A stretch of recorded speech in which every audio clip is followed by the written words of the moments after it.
Okay, ladies and gentlemen, here we are once again at the Big Data Ecosystem. My name, of course, is Eric Cavanaugh.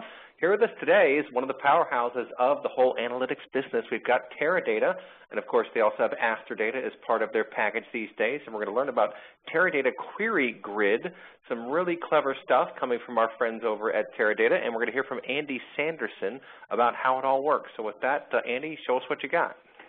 All right, thanks, Eric. Here we go. So we're going to do a live demo here. On this system, we have a Teradata 15 database running, as well as a Hortonworks Hadoop 2.1 cluster.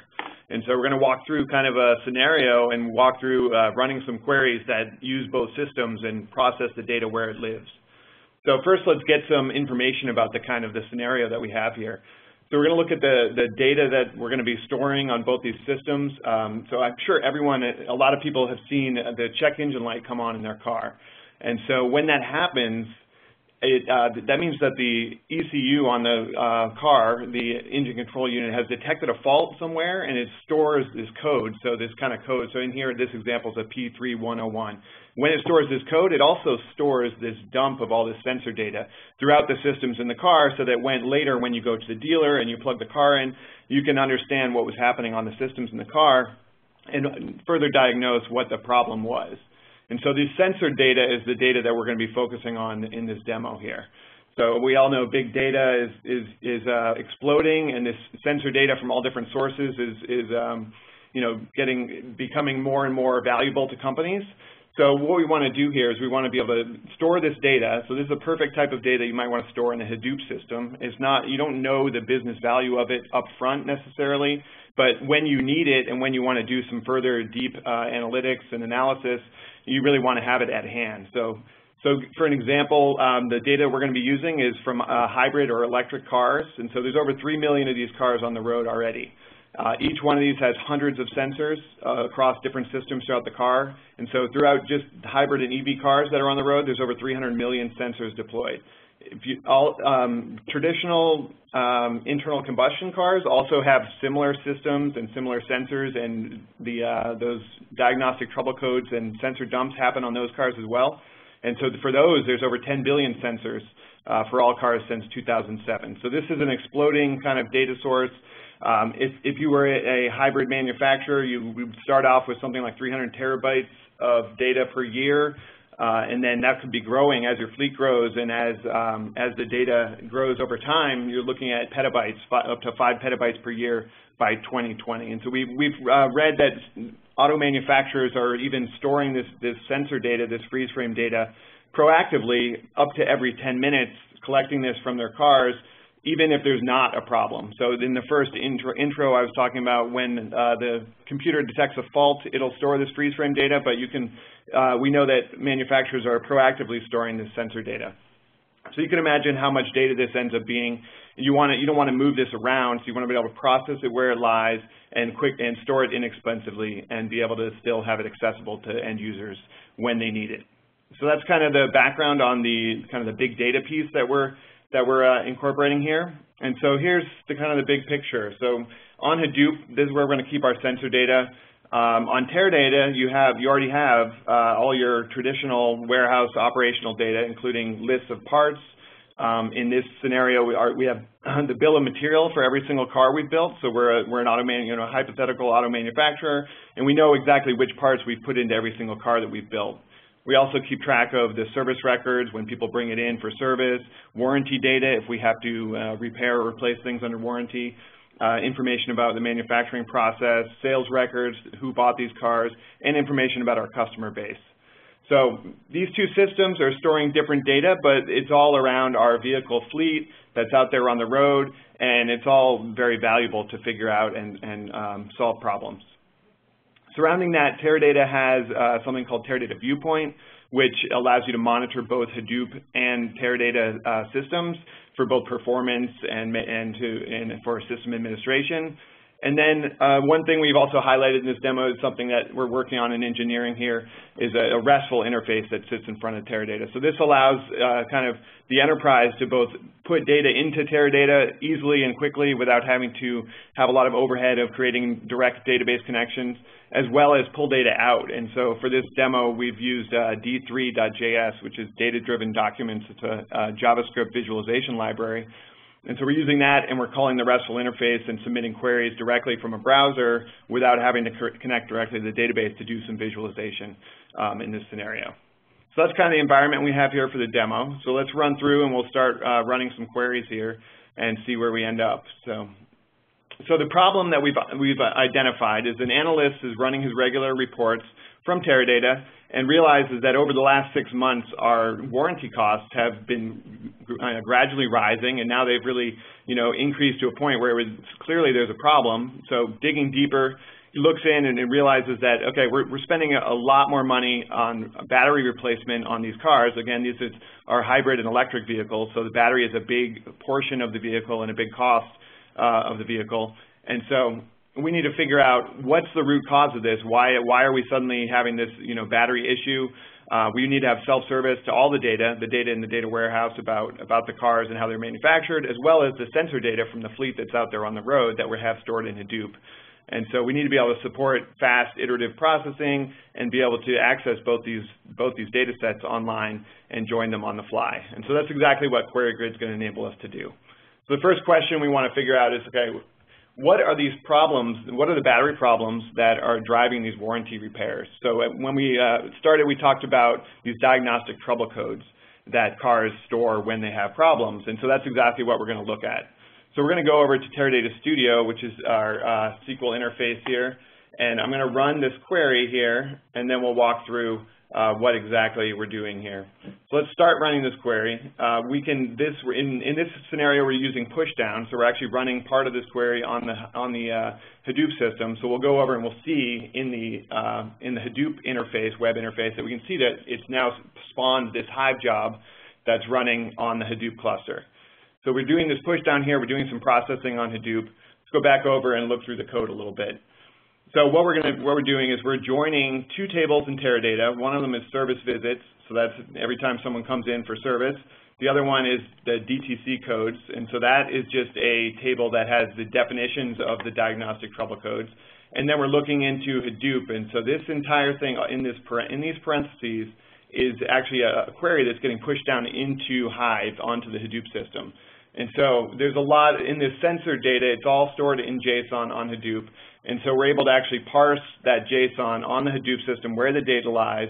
And the only thing we're concerned about in this particular query is getting those diagnostic trouble codes. So there's all kinds of other sensor data that's in there that we don't want to bother bringing back, joining, and having all that overhead of doing. And so with Query Grid, we can pass this query down, run that, bring back the result set, and then join it directly on the fly in Teradata. And so we're looking for service visits that were under warranty and that were battery replacement. So we're narrowing this down in two places. One, we're bringing back only a unique list of VIN numbers. So this is how we'll be able to join back with Teradata, is the VIN numbers, unique identifier for each car, and then any code any trouble code that car has seen.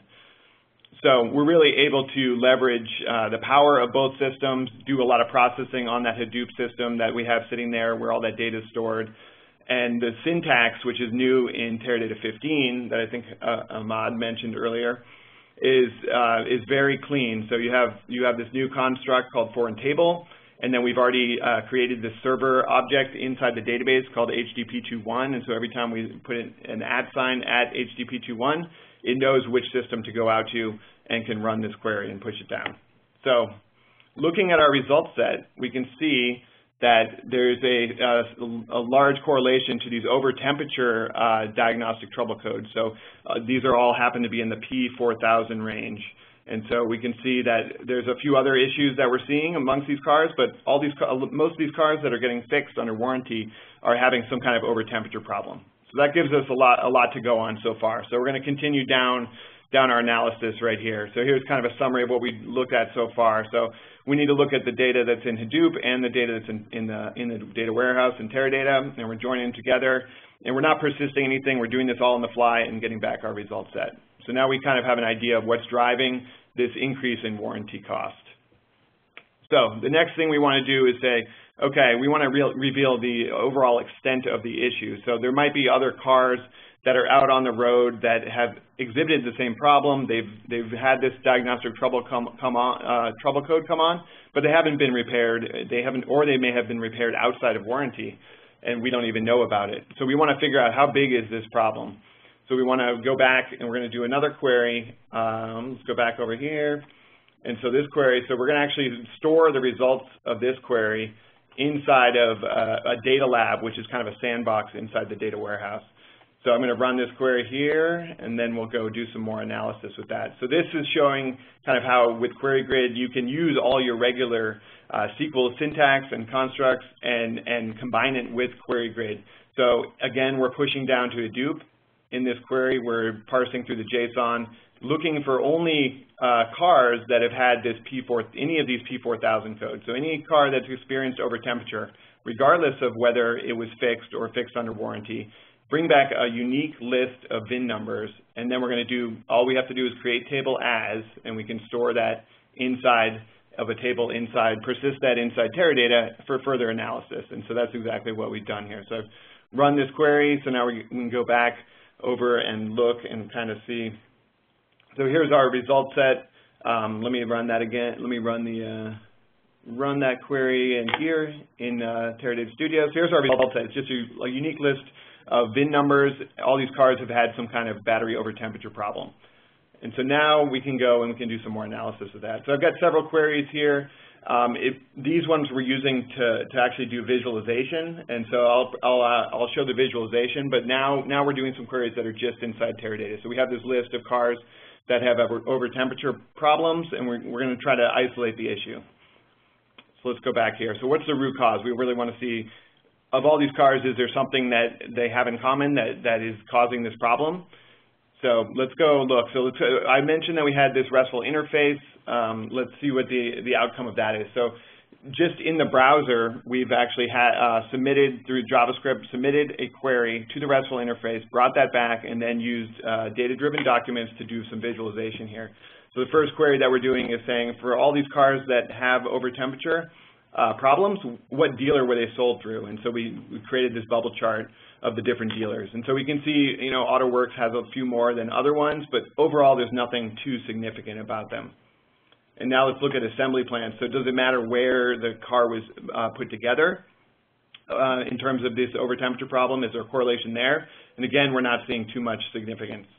And so now if we look at battery lots, so since we have the bill of materials for every single car, and we have all these parts information and manufacturer information, we can get to the lot level, so we know what batteries were put in each car. And so now we're looking and we see that of these cars that are having over temperature problems, there's a very strong correlation to this battery lot number 4102.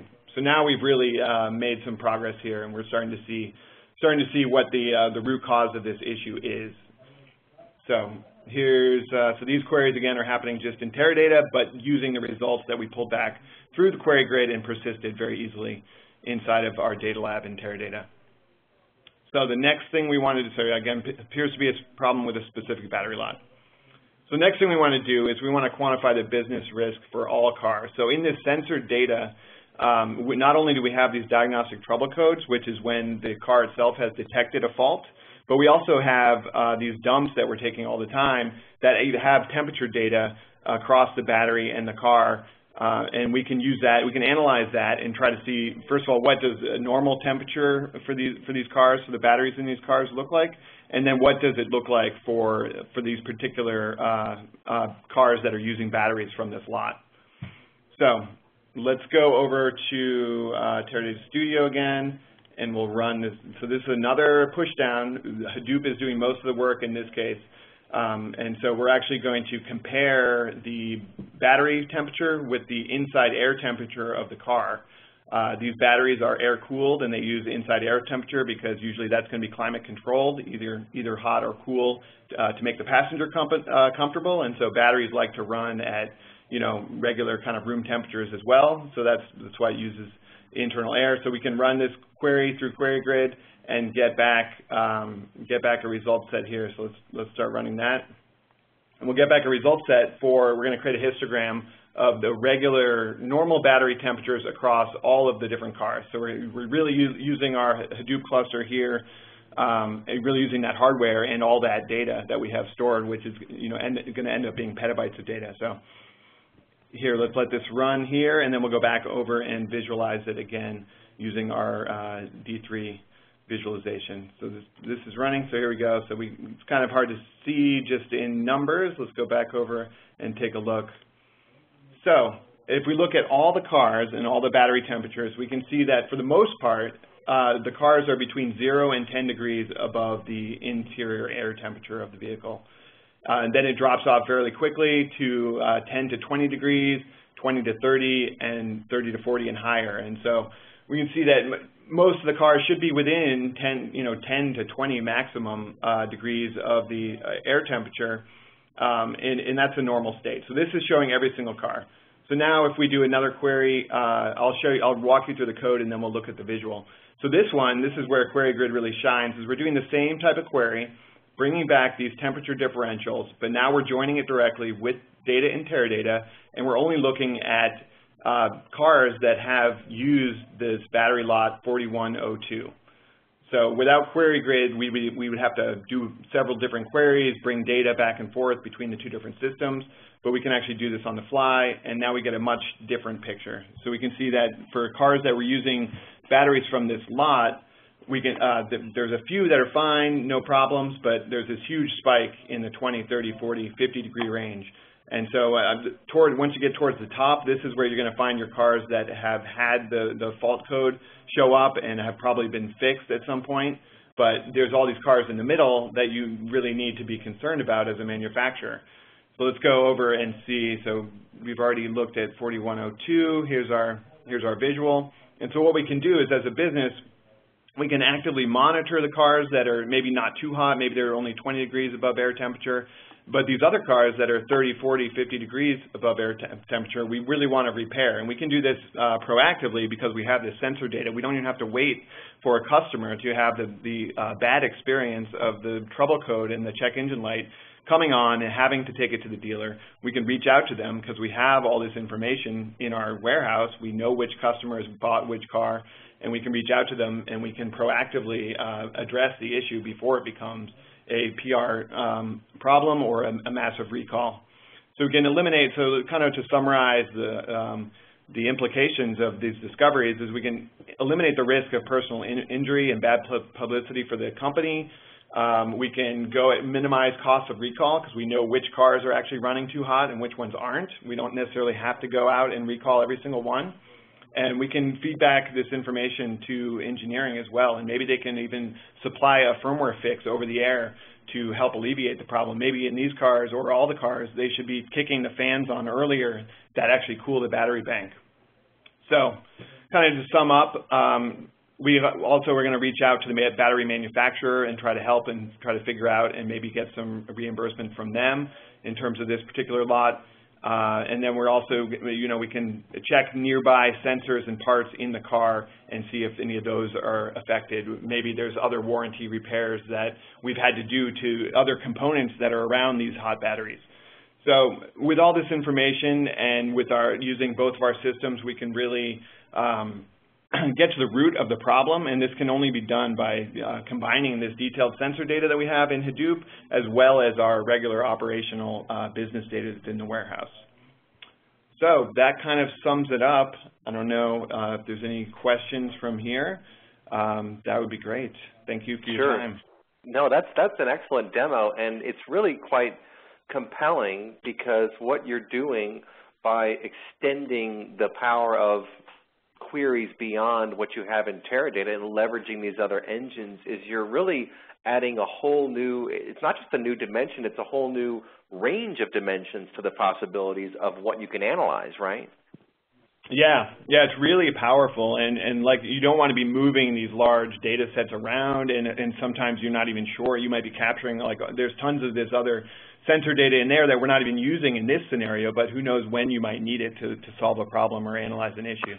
So it's really being able to access it in an easy way and join it with all this other important operational data is really powerful. Yeah, sure. And it speaks. Oh, go ahead. Yeah, go ahead, Iman.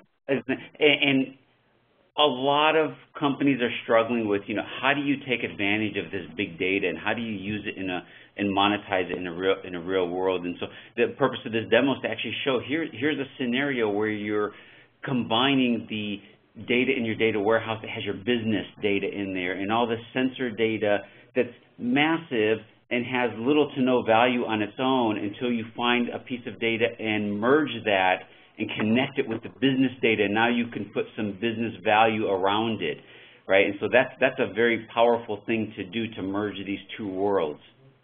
Well, and you're also really speaking to changes in the potential data landscapes, right? Because to your point there, you don't want to be moving all this data around, and that was the traditional thought process around being able to do analysis, as you moved all the data into one location, like a data warehouse, for example, such that you could do very powerful analytics. But now what you're doing is extending that capacity by creating connectors to these other environments, right?